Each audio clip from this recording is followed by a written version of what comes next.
Le premier épisode de ce podcast est accessible gratuitement. Pour écouter la suite, rendez-vous sur le site ou l'application Mediapart.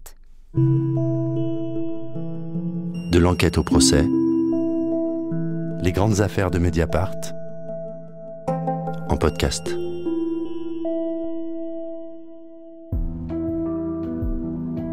Du jamais vu. Jamais un ministre de la Justice n'a été jugé en étant membre du gouvernement. Et il y a encore 3 ans, quand Éric Dupond-Moretti a été nommé ministre à la surprise générale, personne n'aurait pu imaginer un tel scénario. Jusque-là, il était avocat, seulement avocat, mais quel avocat ? Éric Dupond-Moretti avait gagné le surnom d'acquittator, tant ses plaidoiries sauvaient ses clients. Il était grande gueule, star, riche et célèbre, alors qu'il était parti de rien, un parcours hors norme, comme les médias en raffolent. Il devient ministre d'Emmanuel Macron en 2020, et tout bascule très vite. Du banc des avocats, il va passer à celui des accusés. La justice, celle-là même qu'il est censé administrer, lui reproche d'avoir utilisé son pouvoir de ministre pour servir ses intérêts personnels. Mais il y a mieux, ou pire. La Constitution française est ainsi faite qu'Éric Dupond-Moretti va être jugé par la Cour de justice de la République. Et c'est une cour qui est en grande partie composée de parlementaires, donc des élus de la majorité qui ont tout intérêt à sauver sa peau, et à l'inverse des élus de l'opposition qui ont tout intérêt à ce qu'il soit condamné. Une parodie de justice. Mais comment en est-on arrivé là ? Fabrice Arfi, Michel Deléan et Antoine Rouget ont tous les trois enquêté sur Éric Dupond-Moretti. Dans ce podcast, ils vous racontent ce qu'ils ont découvert et comment ils l'ont découvert. Éric Dupond-Moretti, de l'avocat star au ministre en procès. Épisode 1. Michel Deléan, toi tu suis la justice depuis des années, avant même d'être à Mediapart. Quand est-ce que tu entends pour la première fois parler d'Éric Dupond-Moretti ? Depuis plus de 30 ans, c'est un avocat d'assises qui obtient des résultats, qui sait parler aux jurés, qui n'hésite pas à bousculer les magistrats, qui bouscule les experts, qui bouscule les enquêteurs, et qui regarde les jurés dans les yeux et qui parle un langage que les jurés comprennent. Progressivement, sa réputation d'avocat d'assises se renforce. Le moment où Éric Dupond-Moretti explose médiatiquement, c'est lors du procès d'Outreau. C'est une affaire dans laquelle plusieurs personnes sont accusées de viol et d'actes horribles sur des enfants.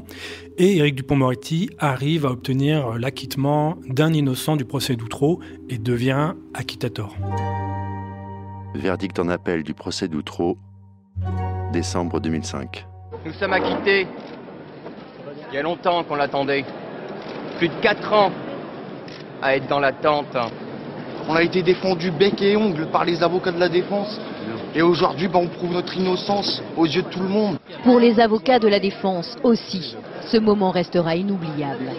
C'est le jour le plus long et c'est le jour le plus beau. Et c'est pour nous un immense soulagement, vous voyez. La Saint-Yves, c'est la fête des avocats, mais je crois que c'est aujourd'hui la Saint-Yves. Les acquittés d'Outreau sont désormais 13, un chiffre chance ce soir. Tous, ils peuvent enfin savourer leur liberté. Il y a des statistiques qui sont faites sur le nombre d'acquittements qu'il obtient. C'est une bête de cour d'assises. Finalement, il devient, dans ces années-là, petit à petit, l'avocat le plus connu de France, le plus médiatique de France en tout cas. Et puis, c'est un avocat qui entretient ses contacts. Sa secrétaire appelle les journalistes, qui sont les chroniqueurs judiciaires, d'abord de Lille, puis du Grand Nord, puis du reste de la France. Et il y a une petite cohorte de journalistes et de chroniqueurs judiciaires qui va au procès où Éric Dupond-Moretti va plaider, parce qu'il est impressionnant, il est bon, il obtient des résultats, il dit du mal des magistrats, etc., etc. Ce qui fait que les statistiques qui, d'après la légende des acquittements, sont tenues par sa secrétaire, ça devient un jour un sujet médiatique. Et donc, il construit petit à petit sa légende grâce aux journalistes, avant de se fâcher avec eux. Interview d'Éric Dupond-Moretti, décembre 2012. On dit de lui que c'est un ténor du barreau. Éric Dupond-Moretti a 51 ans. 30 ans qu'il sillonne la France, de cour d'assises en cour d'assises. Quand nous avons commencé à le suivre, il avait à son compteur 111 acquittements. Nous arrivons à Lille. C'est là qu'il a son bureau. Petit immeuble, pas vraiment chic. À l'étage, son cabinet. Ça, c'est Dominique de Villepin qui nous reçoit à Matignon, après l'affaire d'Outreau. Des photos sur tous les murs. Pas question de laisser du vide, Éric Dupond-Moretti en a horreur. Je continuais à être désigné, je devrais presque dire en subliminal, à être désiré. Parce que c'est ça la réalité de l'avocat. Bien sûr, il y a aussi une quête permanente de séduction, de reconnaissance. On ne s'expose pas publiquement par hasard. Si on le fait, c'est qu'on a besoin d'une forme de reconnaissance, très égotique, très narcissique, évidemment. Fabrice Arfi, toi aussi qui suis les questions de justice depuis des années, tu peux peut-être nous dire, il y a une autre raison aussi qui fascine dans le personnage d'Éric Dupond-Moretti, c'est que par ailleurs, c'est une ascension comme on en voit peu. Ouais, c'est une trajectoire qui a de bonnes raisons de susciter l'admiration. Il est, comme on dit, d'extraction populaire. Il vient de la région de Maubeuge, qui est une région dans le nord de la France sinistrée économiquement, sinistrée socialement. Sa mère est une femme de ménage, à l'ombre de laquelle, de sa générosité, de son amour, de sa tendresse, grandit Éric Dupond-Moretti, et qui, à force de dévouement, de travail, d'acharnement, va accrocher un premier barreau sur l'échelle de la notabilité, c'est devenir avocat.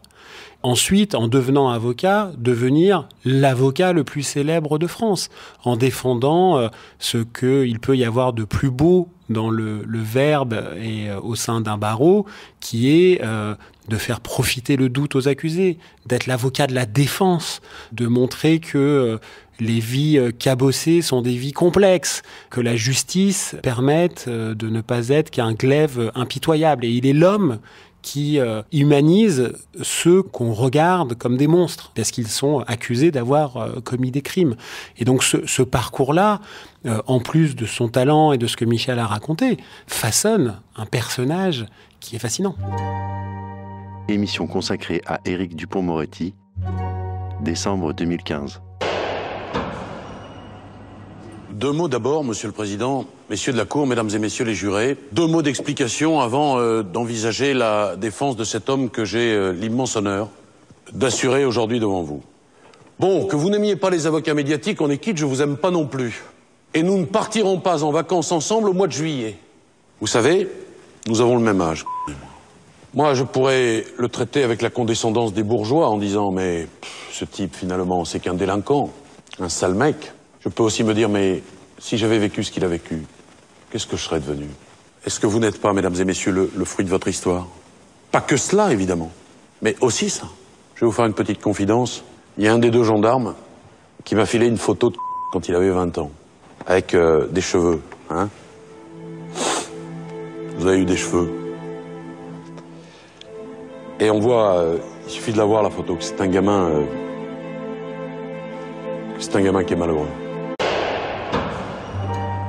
Au début, on a l'image d'un avocat qui défend plutôt la veuve et l'orphelin ou des gens de peu, issus comme lui d'un milieu modeste. Et sa réputation aidant, en fait, il va élargir le cercle de ses clients. Oui, on va assister au fil des années à une transformation d'Éric Dupond-Moretti. C'est-à-dire, on va voir un Éric Dupond-Moretti basculer dans un nouvel univers, peut-être à la faveur de ses amitiés avec d'autres avocats et avocates qui, comme lui, ont commencé dans la défense parfois du crime organisé, parfois dans les cours d'assises, et qui se sont transformés en avocats d'affaires, en avocats de ce qu'on appelle le droit pénal des affaires, c'est-à-dire les avocats qui défendent ceux qui sont mis en cause dans la délinquance en col blanc, c'est-à-dire les entreprises, c'est-à-dire les hommes et les femmes politiques. Et pourquoi c'est un des leviers d'intérêt pour ce monde-là? C'est parce que c'est un monde où il y a beaucoup d'argent. Il y a beaucoup d'argent dans les multinationales, il y a beaucoup d'argent dans le monde de la politique. Et donc pour un avocat, ça peut être intéressant, évidemment. La matière est intéressante, mais ça peut être aussi intéressant socialement de rencontrer cette nouvelle clientèle-là. Et c'est ce qui va se passer avec Éric Dupond-Moretti qui va petit à petit quitter les cours d'assises et qui va se retrouver l'avocat de Jérôme Cahuzac, de Patrick Balkany, de Bernard Tapie, d'Alexandre Joury, l'un des agents de corruption présumés de l'affaire libyenne. Et puis même plus que cela, si j'ose dire. Il va devenir l'avocat de chefs d'État étrangers ou d'États étrangers. Reportage consacré à Éric Dupond-Moretti, décembre 2015. Boulogne-Billancourt, dans le quartier des studios de télévision. Ce soir, un habitué des lieux est attendu. Il doit arriver dans quelques minutes, je suppose. C'est une star. C'est une star, pour nous, oui. Cette star n'est ni un chanteur ni un comédien. C'est un avocat pénaliste, Éric Dupond-Moretti. Alors, on vient filmer chez la concurrence. Je suis invité par la belle Maïtena. Vous voyez, je viens là pour faire monter l'audience. Non, elle vient m'interroger sur l'actualité judiciaire. Comment ça va? Ça va. Bonjour, madame Maïtena Biraben. Ça va? Oui, très bien. Je suis contente. Bonjour, bonsoir madame. Maître Dupond-Moretti. Dans les loges, l'avocat le plus connu de France est comme chez lui. Mais à chaque fois que vous venez sur un plateau, c'est pour défendre les intérêts d'un client quand même. Oui. Ou pour parler du métier d'avocat. Ouais. Dupond-Moretti à la plage, tout le monde s'en fout. Et puis moi, j'ai pas envie de me surexposer non plus.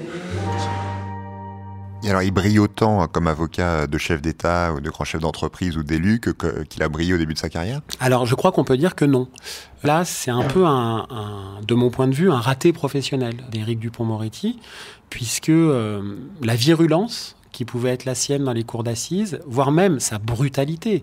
Y compris avec les femmes d'ailleurs, ce qui a pu lui être reproché dans un certain nombre d'affaires. Dans des audiences, par exemple avec des commissaires de police femmes dans les cours d'assises, il y a des récits, notamment de femmes policières, qui ont dit avoir assisté avec Éric Dupond-Moretti à des charges qui dépassaient une forme de courtoisie élémentaire dans une enceinte de justice. Et donc, Éric Dupond-Moretti va essayer d'appliquer cette brutalité d'avocat-là au monde de la défense de ceux qui sont accusés d'atteinte à la probité. Et en fait, ça ne marche pas du tout.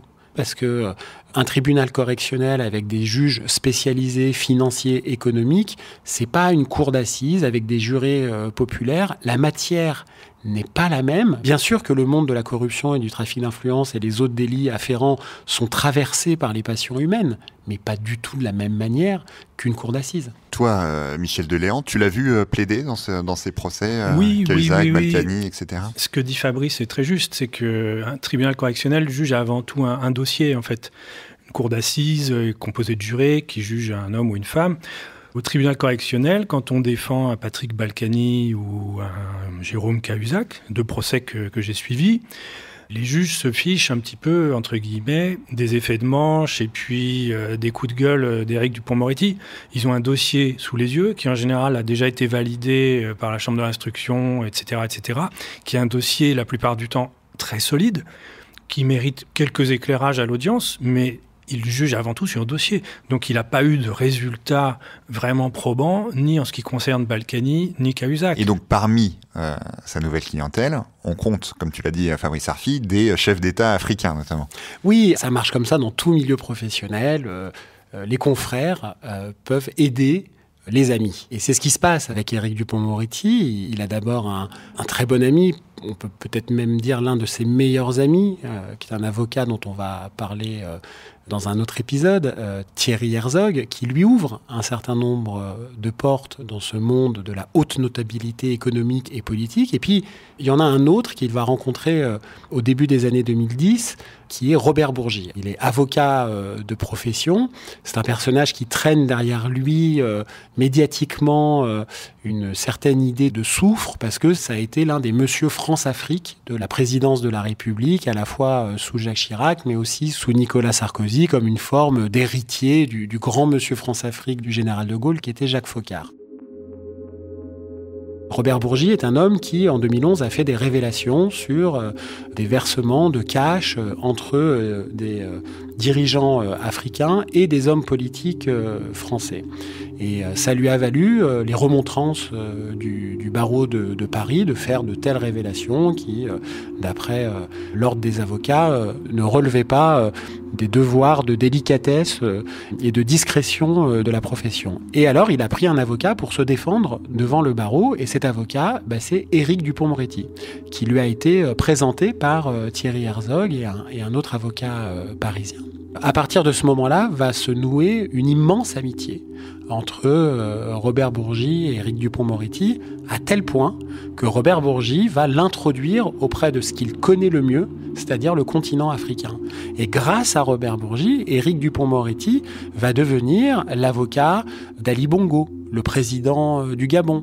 Il va rencontrer Denis Sassou Nguesso, le président du Congo-Brazzaville, et même défendre les intérêts du Congo-Brazzaville dans l'affaire dite des biens mal acquis en France, qui est une énorme affaire de détournement de fonds et de leur blanchiment en France.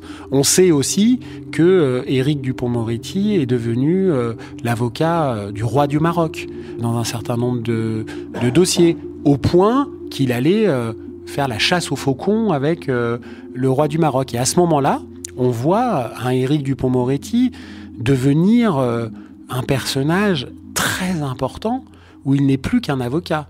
Il devient un homme aux confins d'intérêts politiques et même géopolitiques essentiels. Entretien de Fabrice Arfi avec Robert Bourgi, mars 2023. J'ignore véritablement s'il avait une clientèle africaine avant de me rencontrer. Ayant été conquis par Dupond-Moretti, je l'ai présenté aux autorités gabonaises. Le président Ali Bongo lui avait confié la défense de l'État gabonais. Mais ça n'est jamais allé très loin. À ma connaissance, Éric est un homme secret. Il savait mon audience, ma connaissance du milieu politique africain, ma connaissance des chefs d'État, et par-ci, par-là, je le présentais à mes amis africains. Donc Éric Dupond-Moretti baigne dans un certain milieu dans lequel il s'enrichit visiblement considérablement. Oui, bah ça, c'est la loi du genre, j'ose dire. Quand on devient un avocat réputé de la place de Paris, puisqu'il a par ailleurs un cabinet à Paris, en plus de son cabinet à Lille, en tout cas un bureau à Paris, le curseur des honoraires augmente. Et il n'y a pas de mal à ça, et à Mediapart, nous, on ne s'intéresse pas à la fortune des uns ou des autres. En revanche, ce qu'on découvrira quelques années plus tard, c'est des paiements qui vont nous paraître légèrement suspects. Oui, c'est très important de dire pour celles et ceux qui nous écoutent qu'il n'y a pas, de racisme de l'argent. C'est-à-dire que des gens gagnent beaucoup d'argent parce qu'ils font des professions où on en gagne beaucoup. Bon, bah, c'est la vie, ça, c'est comme ça. Mais concernant Éric Dupond-Moretti, évidemment, à partir du moment où il devient un personnage public, il est normal qu'un journal s'intéresse à son patrimoine. Et on a découvert que justement dans ces années-là, ces années de bascule où il devient un avocat très prospère, Éric Dupond-Moretti en vient par exemple à s'acheter à Monaco une voiture de luxe, une Maserati, qui coûte plus de 100 000 €. Et ce qui est très étonnant quand on enquête sur cet achat, on pourrait se dire, bon, après tout, il a bien le droit de s'acheter les voitures qu'il veut, évidemment. Mais la façon dont il se les procurait n'est pas inintéressante. Elle a été payée de deux manières. D'abord avec l'argent d'un homme qui a une société dans les paradis fiscaux, qui lui verse des honoraires alors que Éric Dupond-Moretti n'est pas son avocat. Et deuxièmement, avec du cash, et notamment des montants en espèces. Combien ? C'est 20 000 €, des sommes qu'il n'aurait pas pu débourser en France, de tels montants en espèces, pour s'acheter un bien. Parce qu'on n'a pas le droit en France. Voilà, en France, il y a une limite de dépenses d'espèces pour s'acheter un bien. Et donc, quand on découvre que, pour résumer, Éric Dupond-Moretti s'achète une Maserati avec l'argent versé in fine par une société offshore dont il n'est pas l'avocat et avec du cash, on se dit, bon bah là, il y a des pratiques qui évidemment doivent nous intéresser. À partir du moment où ces gens deviennent nos représentants et qui sont en plus financés par de l'argent public, il est bien normal que le journalisme participe au contrôle social qu'il peut y avoir là-dessus. Et c'est pour ça qu'on s'intéresse notamment à cette histoire de Maserati qui vaut depuis maintenant à Éric Dupond-Moretti d'être parfois surnommé Dupond-Maserati. Donc Éric Dupond-Moretti est à ce moment-là devenu probablement l'avocat le plus connu de France. Et là, à la surprise générale, un beau matin, on découvre qu'il est nommé ministre de la Justice par Emmanuel Macron. C'est plus qu'une surprise. C'est-à-dire qu'il y a eu, dans l'histoire des grands avocats qui ont été nommés ministres de la Justice, il y a eu par exemple Robert Badinter. Là, on n'est pas exactement dans le même registre. Éric Dupond-Moretti, c'est l'homme qui parle mal aux magistrats, aux policiers, aux journalistes, qui se comporte de façon curieuse avec les femmes, en tout cas verbalement. C'est quelqu'un qui a des prises de position extrêmement tranchées, très clivantes. C'est quelqu'un qui n'est pas, a priori, la personne qui peut réparer la justice comme il le prétendra. À l'époque, d'ailleurs, à Mediapart, nous, on titre la provocation du Dupond-Moretti. C'est-à-dire que de la part d'Emmanuel Macron et de Jean Castex, nommer cet homme-là dans une justice qui est fracassée, qui est pauvre et qui ne fonctionne plus, c'est un bras d'honneur, en fait. Comment est-ce qu'on explique en fait ce choix de l'exécutif de le nommer à un tel poste vu ses antécédents ? Alors, moi je ne suis pas dans la tête d'Emmanuel Macron, mais ce qu'on peut penser, c'est que c'est toujours sa posture. Les contre-pouvoirs, on n'en a rien à faire. La verticalité du pouvoir, je suis le président, je décide. Et puis, si on peut bousculer un peu les magistrats et si on peut nommer quelqu'un de médiatique qui passe à la télé, à la radio, qui a fait du théâtre, qui a fait du cinéma, c'est très bien. Et il est présenté à l'époque aussi comme celui qui saura répondre à l'extrême droite. Oui, Éric Dupond-Moretti, qui a l'air plutôt d'être un anard de droite, passe pour quelqu'un qui combat, notamment dans les médias, l'extrême droite. En fait, ce qu'on va voir aux élections régionales dans sa région d'origine, c'est que son score est assez ridicule. Donc le gain électoral, le gain politique de nommer Éric Dupond-Moretti à la justice, ça reste quelque chose qui n'est pas prouvé à ce jour. Mais il y a aussi, et c'est impossible de le dissocier de cette décision, un Éric Dupond-Moretti qui, depuis un certain nombre d'années, a montré sa proximité avec ce qu'on peut appeler le clan Sarkozy. Au moment où Emmanuel Macron lui-même ne cesse de traiter Nicolas Sarkozy depuis l'Élysée, en dépit de ses démêlés judiciaires, puisque même mis en examen, même poursuivi, même condamné, Nicolas Sarkozy profite des égards d'Emmanuel Macron qui va jusqu'à lui demander de représenter la France et de le représenter lui-même, le président de la République, à l'étranger. Donc il y a ce double contexte-là qui permet peut-être de donner des clés de cette nomination, mais qui sidère tout le monde, que ce soit les commentateurs ou même dans l'appareil judiciaire. Car à peine nommé, il se prend déjà des communiqués contre lui des principaux syndicats de la magistrature. C'est-à-dire que, vu d'où il vient, vu ce qu'il a fait, notamment vis-à-vis de la magistrature, le ministre de la Justice, c'est quand même en partie le ministre, évidemment, pas seulement de ça, mais notamment des magistrats. Il est bien normal que les syndicats qui représentent cette corporation disent leur vigilance et leur possible inquiétude vis-à-vis de ce qui va se passer. Et ce qui va se passer va montrer qu'ils avaient peut-être des raisons d'être inquiets. C'est ce qu'on va raconter dans le 2e épisode à venir demain.